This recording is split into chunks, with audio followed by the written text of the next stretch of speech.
নমস্কার বন্ধুরা, কেমন আছেন সবাই? বং কিচেন উইথ বনানী চ্যানেলের নতুন একটা রেসিপিতে সবাইকে জানাই স্বাগত।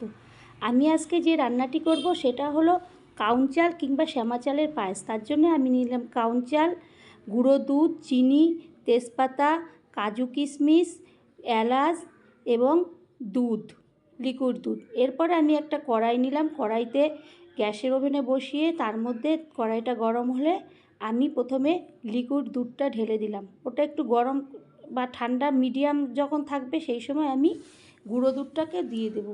ওই অল্প উষ্ণ থাকবে যখন তখন দিয়ে একবারে গুলিয়ে আমি দুধটাকে ভালো করে গুলিয়ে নেব।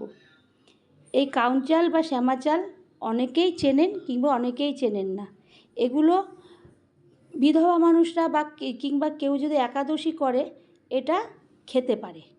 এটা খাওয়া কোনো রুটি কিংবা লুচি, পরোটা, ফল অনেকে না খেলেও এইটাও খেতে পারে। এরপর আমি একটু দুধ গরম হতেই আমি দিয়ে দিলাম 3টে এলাচ, মুখগুলো ছাড়িয়ে, আর দিয়ে দিলাম তেজপাতা।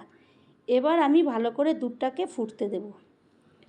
তা এই কাউন চাল দিয়ে অনেকে আবার খিচুড়ি করেও খায়, খিচুড়ি খেতে পারে কিংবা পায়েস করে খেতে পারে, যার যেরকম ইচ্ছা। একাদশীতেও খেতে পারে কিংবা অনেক বিধবারা ভাত খাবে না, এইটাও খেতে পারে। এই কাউন চাল বা শ্যামা চালটা কোনো চালের মধ্যে পড়ে না। এটা এক ধরনের গম বা আটার মধ্যেও পড়ে না। এটা নামটা কাউন চাল, কিন্তু এটা চালের মধ্যে পড়ে না। এটা একাদশীর দিন খাওয়া যায়। তা এরপরে আমি দুধটা ভালো করে ফুটে গেলে আমি চালটাকে আগের থেকে ধুয়ে রেখেছিলাম। এরপর আমি চালটাকে দিয়ে দেব, শ্যামাটাকে বা কাউনটাকে দিয়ে দেব। ওটা ভালো করে ফুটে গেলে আমি ওর মধ্যে যখন হয়ে যাবে আমি ওর মধ্যে একটু ঘি দিয়ে দেব।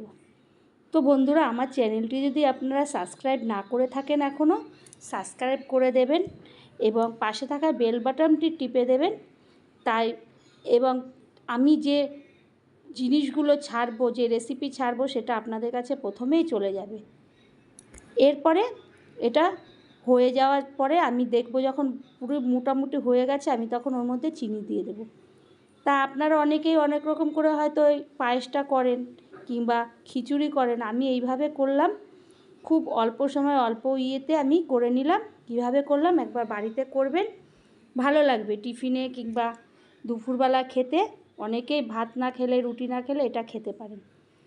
তো আমার চ্যানেলটি আপনারা একবার সাবস্ক্রাইব করে দেবেন, পাশে থাকবেন, সাথে থাকবেন এবং নতুন একটা রেসিপি পাওয়ার জন্যে আবার কোনো একটা নতুন রেসিপিতে দেখা হবে। ধন্যবাদ।